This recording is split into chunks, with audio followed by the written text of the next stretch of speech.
rejected myself, and that was very painful, and I didn't have an answer for why.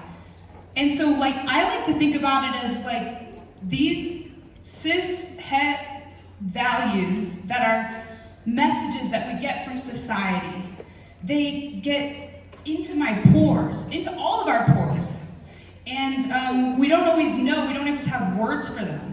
And it doesn't reflect us, it's not a good thing. So I gotta read my notes just to make sure I'm missing it right here. Did I already say that it colonized my mind?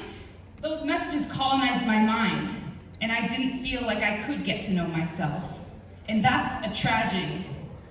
So those messages that were told back then are being told to us still now. And it wasn't until I was in my mid-20s.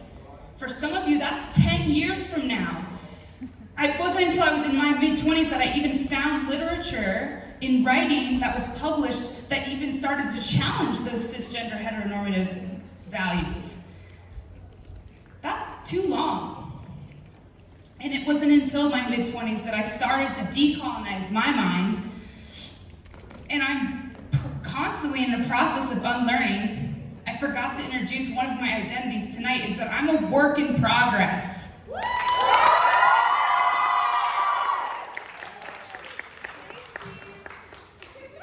Yes.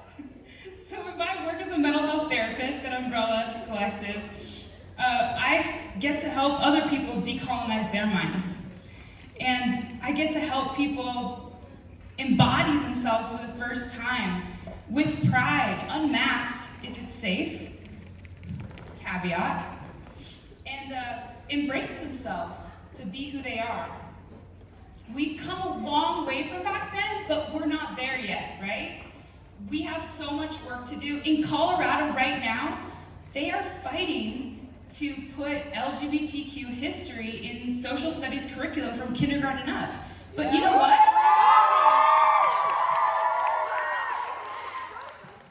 If they had LGBTQ history taught in my kindergarten class, I think I would have figured out who I am a little sooner than 25. Just a tiny bit. I would have felt reflected. But you know what? Some snake took it out of the bill just to get it passed in Colorado, in the last week or two. It's awful, it's a tragedy. So that's why we've got to keep working. We've got to tell our stories now.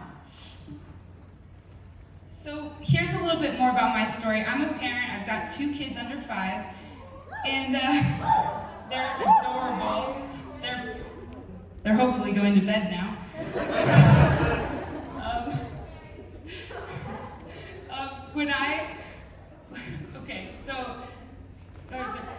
I totally got this. Thank you.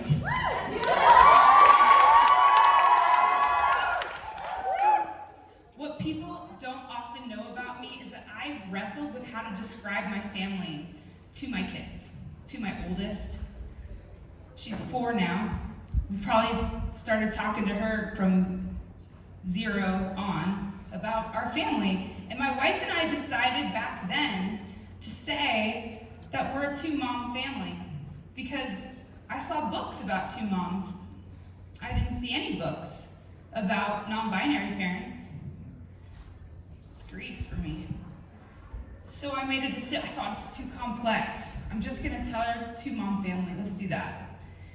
And then she was 3, she got her words, she started to embody herself, and it seemed like out of the blue one day that she turned to us and said, but Mom was non-binary. Simple fact. Simple fact melted away all the drama in my head. That was a couple years back. Now, just a couple months ago, I'm at Children's Hospital, sitting with my daughter while she's getting her first stitches. Totally sad. And the doctor assumed I was Mom, and I thought in my head about it for 2 seconds and said, oh, it's not worth it. It's just, I said nothing. And within 2 seconds of that decision, my daughter said, I have a mom. This is my mumbo.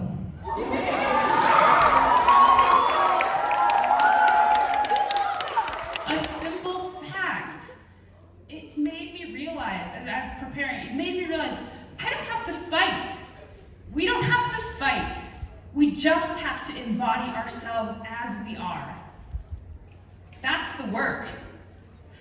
So if there's one thing that I'm going to try to express to you tonight, is to do the work of embodying yourself and listening to your internal voice. It is so powerful. It will guide you. And that's the work. And so I hope that you get a chance to really get to know your internal self. And however you identify, that is sacred knowing. And I'm so grateful that you put me up on this stage, and that's all I have to say. I think we need to say our stories, we need to publish our stories, we need more non-binary parent books, and whatever else queer trans books we can think of. This is so important. So thank you so much for having me, and rock on this magical